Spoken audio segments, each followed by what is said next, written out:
नरेश जी जोधपुर से। राधे राधे प्रभु। राधे राधे महाराज जी। महाराज जी, प्रेम लक्षणा भक्ति क्या होती है और इसे प्राप्त कैसे किया जा सकता है? पहले नवधा भक्ति हो तब प्रेम लक्षणा में पहुंचा जा सकता है। श्रवण कथन सुमिरन सेवन चित लावही, अर्चन बंदन अरुदासंतन सख्य और आत्मा समर्पण, ये नौ लक्षण भक्ति बढ़ाई, तब तिन प्रेम लक्षणा पाई। पाई रस भक्ति गूढ़ जुग जुग जग दुर्लभ भव इंद्रादि विधिम।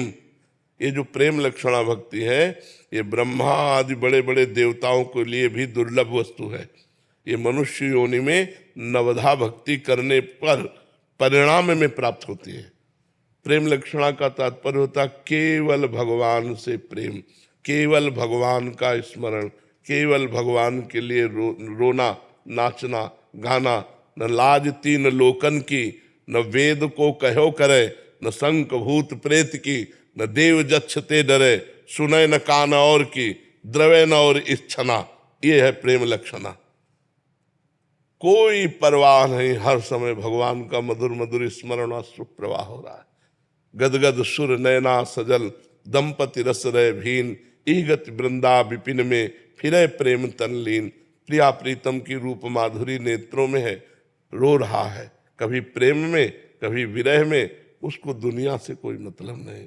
ये प्रेम लक्षण, पर ये ऐसे नहीं प्राप्त होती, ये नवधा भक्ति करने पर प्राप्त होती। नवधा भक्ति पहला है श्रवणम, खूब भगवान की कथा सुने, भगवान की महिमा सुने, भगवान का नाम कीर्तन सुने, श्रवणम। फिर कीर्तनम, खूब भगवान का नाम कीर्तन करे, भगवान की कथा स्वयं करे, घर में बैठकर भागवत 1 अध्याय 2 अध्याय 4 अध्याय, रामचरितमानस, जो जैसे भाव वाला हो। स्मरणम, भगवान के नाम का स्मरण, भगवान की लीला का स्मरण, भगवान के रूप का स्मरण, भगवान के धाम का स्मरण, नाम रूप लीला धाम का स्मरण। श्रवणम, कीर्तनम, स्मरणम और विष्णुर पाद सेवनम, भगवान की चरण सेवा, अच्छे अच्छे पदार्थों से भगवान को भोग लगाना। अर्चनम, पुष्प है, इत्र है, अगरबत्ती, अच्छे अच्छे द्रव्य वस्तुएं भगवान को समझ। और बंदनम, भगवान को साष्टांग दंडवत करना। बंदनम, श्रवणम, कीर्तनम, स्मरणम, विष्णुपाद सेवनम, अर्चनम, बंदनम और दास्यम, मैं भगवान का दास हूं, अंदर ये भाव। और सख्यम, भगवान मेरे मित्र भी है। और आत्मसमर्पणम, भगवान के सिवा मेरा कोई नहीं।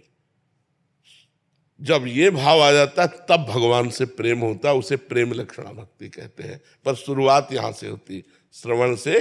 श्रवण, कीर्तन, सुमिरन, स्मरण, ये जब हमारा खूब भगवान का होगा तब हमारे अंदर दास्य भाव आएगा, सख्य भाव आएगा।